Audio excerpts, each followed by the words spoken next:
전액 현금 200억, 대출은 한 푼도 없이. 언론들은 전부 제니의 화려한 부동산 쇼핑이라면서 가십거리로 쓰고 끝냈는데요.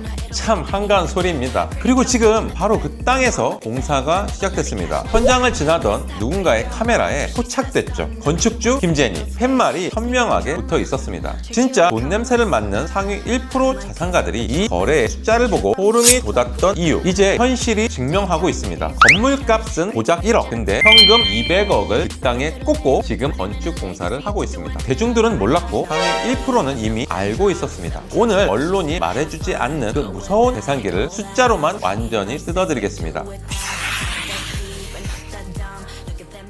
위치부터 보겠습니다. 용산구 동빙고동, 한남동 바로 옆이고 이태원도 가깝습니다. 근데 한 가지 짚고 넘어가야 합니다. 한남동, 이태원, 유엔빌리지, 대중들에게는 여기가 훨씬 더 유명하죠. 근데 왜 제니는 거기서 딱 한 블럭 더 들어간 동빙고동 장문로를 골랐을까요? 이 동네는 서울에서 몇 안 되는 외교 공간 전용 구역입니다. 루마니아, 리비아를 비롯해서 이 좁은 골목 하나에만 각국 대사관이 10개 이상 몰려 있습니다. 이게 단순한 동네 분위기 차원이 아니에요. 부동산 입지 관점에서 엄청난 구조적 이점을 3가지나 만들어냅니다. 첫 번째는 국가 공권력이 상시 배치가 됩니다. 외교 공간 보호는 국가의 의무입니다. 이 동네는 경찰의 순찰 밀도가 일반 주거지역과 차원이 다릅니다. 사설 경호팀을 운영해야 하는 탑셀럽 입장에서는 국가가 최고 수준의 보안 인프라를 공짜로 깔아주고 있는 지역인 셈입니다. 둘째, 유동인구가 구조적으로 차단이 됩니다. 한남동이나 이태원 고급 주택가 다 좋은 동네죠. 근데 지금은 어떻게 됐습니까? 카페가 생기고 팝업 스토어가 생기면서 인스타 성지가 됐습니다. 하지만 동빙고동 장문로는 다릅니다. 대사관들만 즐비한 이 거리는 일반인이 구경을 올 이유 자체가 없습니다. 상업시설도 없어서 구조 자체가 외부인의 대외를 원천 차단하게 됩니다. 셋째는 고밀도 개발이 구조적으로 억제됩니다. 대사관 건물들이 저층으로 넓게 자리 잡고 있고 주변 필지들도 그 흐름에 맞춰 고층 개발이 사실상 어렵습니다. 내 건물 바로 옆에 갑자기 20층짜리 오피스텔이 올라오면 프라이버시고 조망이고 다 날아가게 되겠죠. 이 동네는 그 최악의 변수가 구조적으로 차단이 됩니다. 결론은 이겁니다. 한남동은 너무 유명해졌고 이태원은 상업화가 됐고 유엔빌리지는 노출 리스크가 생기고 있습니다. 동빙고동 장문로는 한남동과 딱 붙어 있으면서 이 3가지 단점을 동시에 피할 수 있는 최후의 요새 같은 곳입니다. 한남동 라테라스라는 이미 고급 주거지를 둔 제니가 왜 이 동네에 200억을 추가로 배팅했는지 이제 읽히실 겁니다. 매입 당시 건물의 외관은 소박하고 낡은 단독주택이었습니다. 이 건물의 감정가는 고작 1억 원이었습니다. 총 200억짜리 거래에서 건물값은 1억, 땅값은 199억입니다. 건물 가치가 1억이라는 건 이 건물의 남은 수명이 거의 없다는 뜻입니다. 숫자를 직접 따져보겠습니다. 대지 면적이 약 180평, 평당 1억 1천만 원 수준이에요. 비싼 걸까요? 현재 제니의 법인 오드 아뜰리에는 한남동 신축 빌딩 전체를 임차 중인 걸로 알려져 있습니다. 매달 나가는 임차료만 무려 6천만 원 이상입니다. 자, 연간으로 치면 정확히 7억 2천만 원, 10년이면 무려 72억 원이 그냥 사라지는 구조입니다. 이걸 자산가의 계산기로 두들겨 볼게요. 이 월세 6천만 원은 연 4% 금리로 180억 원짜리의 대출을 받았을 때 매달 나가는 이자와 정확히 같습니다. 남한테 이 월세를 주느니 내 땅을 사서 직접 사용하겠다는 계산이죠. 만약에 이 건물에 입주를 해서 직접 사용을 한다면 매년 7억 2천만 원씩 벌이는 임차료를 즉시 0원으로 끊어버릴 수 있습니다. 반대로 이곳에 철통 보안을 갖춘 초고급 독채 저택을 지어서 본인이 직접 들어가서 살더라도 가치는 엄청납니다. 한남동 일대 최고급 주택의 희소성을 생각을 하면 나중에 자산가들에게 되팔 때 수십억의 시세 차익은 우습게 생기기 때문입니다. 4억이든 다른 용도든 자산가 입장에서는 무조건 남는 장사라는 계산이 이미 끝났기 때문에 공사가 시작이 된 겁니다. 특히 전액 현금 매입이라 금융 비용이 제로입니다. 이자가 안 나가니 개발 타이밍을 100% 본인이 결정을 합니다. 공사 중에 시장이 흔들리고 금리가 치솟아도 꿈쩍 안 합니다. 레버리지를 크게 쓴 투자자는 이자가 쌓이면서 피가 마르지만 현금 투자자에게는 시간이 곧 무기가 됩니다. 이 모든 판단의 전제는 딱 한 가지였습니다. 이 땅의 가치는 앞으로 더 오를 수밖에 없다. 이 확신이 먼저 섰기 때문에 200억에 사인을 한 겁니다.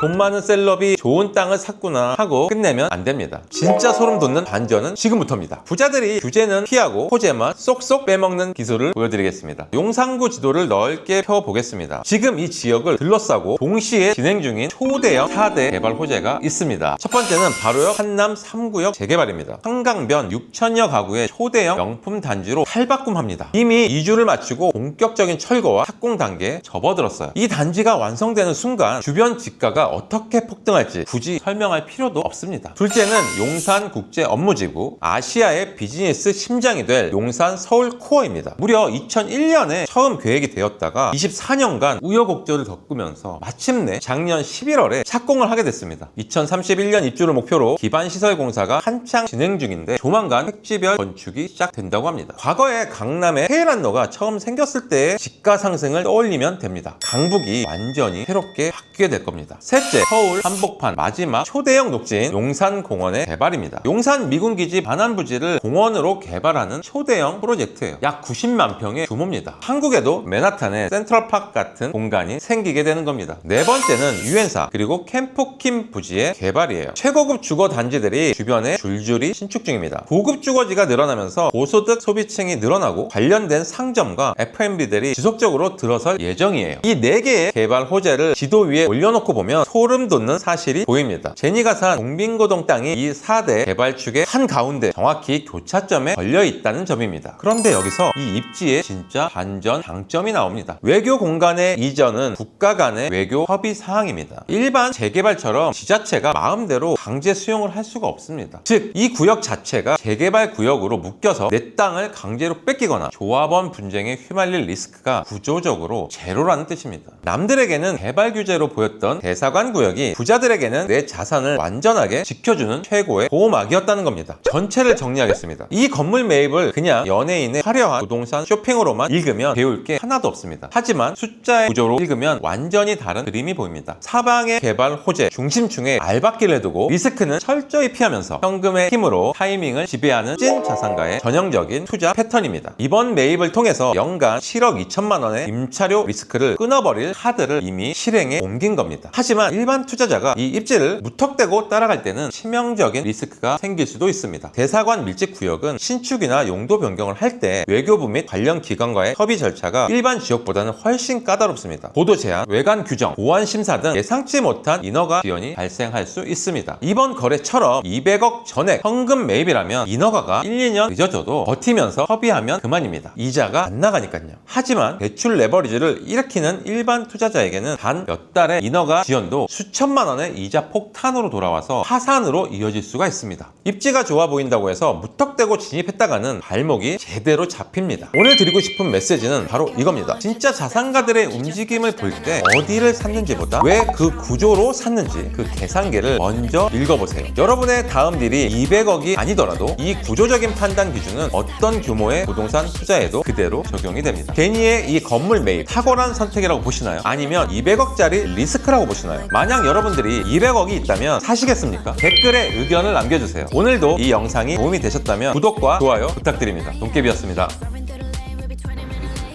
I'm not that deep, I'm not that drunk. Sometimes girls just gotta